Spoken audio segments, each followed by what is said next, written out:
निवडणुका आहेत, इथे मेजॉरिटीनं ठिकाणी बहुसंख्य ठिकाणी महाविकास आघाडी झालेली आहे। कारण एकाच एक उमेदवार स्थानिक राजकारण जर बघितलं तर सगळ्या ठिकाणी भारतीय जनता पार्टी असेल, शिंदे गट असेल, यांच्या विरोधात सगळीकडे महाविकास आघाडी होतीये। आणि ही महाविकास आघाडी या ज्या महायुती भ्रष्टाचारी महायुती आहे याला तोडीस तोड उत्तर देण्यासाठी मला असं वाटतं सज्ज झालेली आहे।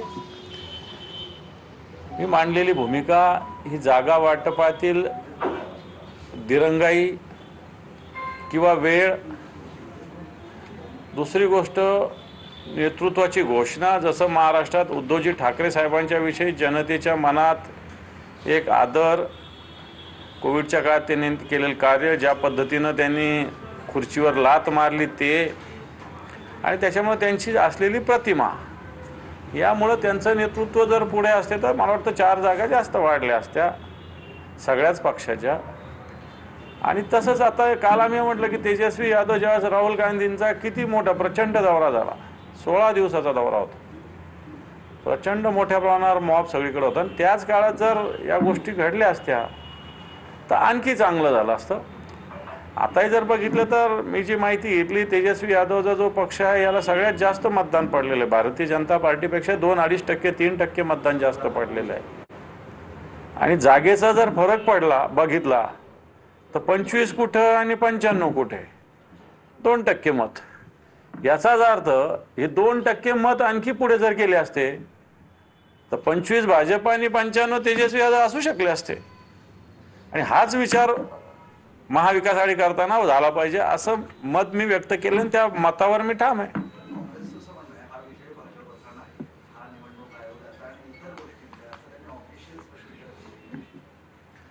हे कधी ना कधी तर लढाई लढावंच लागेल ना या सगळ्या विषयाचा। निवडणूक आयोगाचा जरी असेल तरी याच्याविषयी लढा द्यावाच लागणार आहे,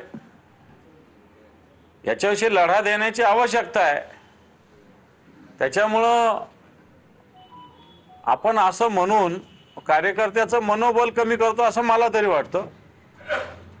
निश्चित मतमोजणी असेल, मतदान असेल, या प्रक्रियेत गोंधळ आहे, प्रशासनाचा दबाव आहे, परंतु शेवटी कार्यकर्ता असेल, जनता असेल, याला आत्मविश्वास देण्याची जबाबदारी ही नेतृत्वाची असते, आणि मला असं वाटतं तो दिला पाहिजे असं माझं तरी व्यक्तिगत मत आहे। सत्ताधारी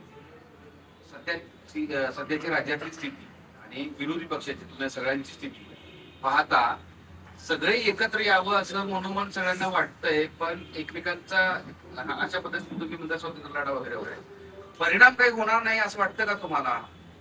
असं नाही, आता ह्या नगरपालिका, महापालिका, जिल्हा परिषदा या स्थानिक निवडणुका आहेत, याच्यात कार्यकर्ते सगळ्याच पक्षाचे यांच्या तीव्र इच्छा असतात। आणि सगळ्यात महत्त्वाचं, मागच्या काळात निवडणुकींना तब्बल 3-4 वर्ष, याचाच अर्थ 2 निवडणूक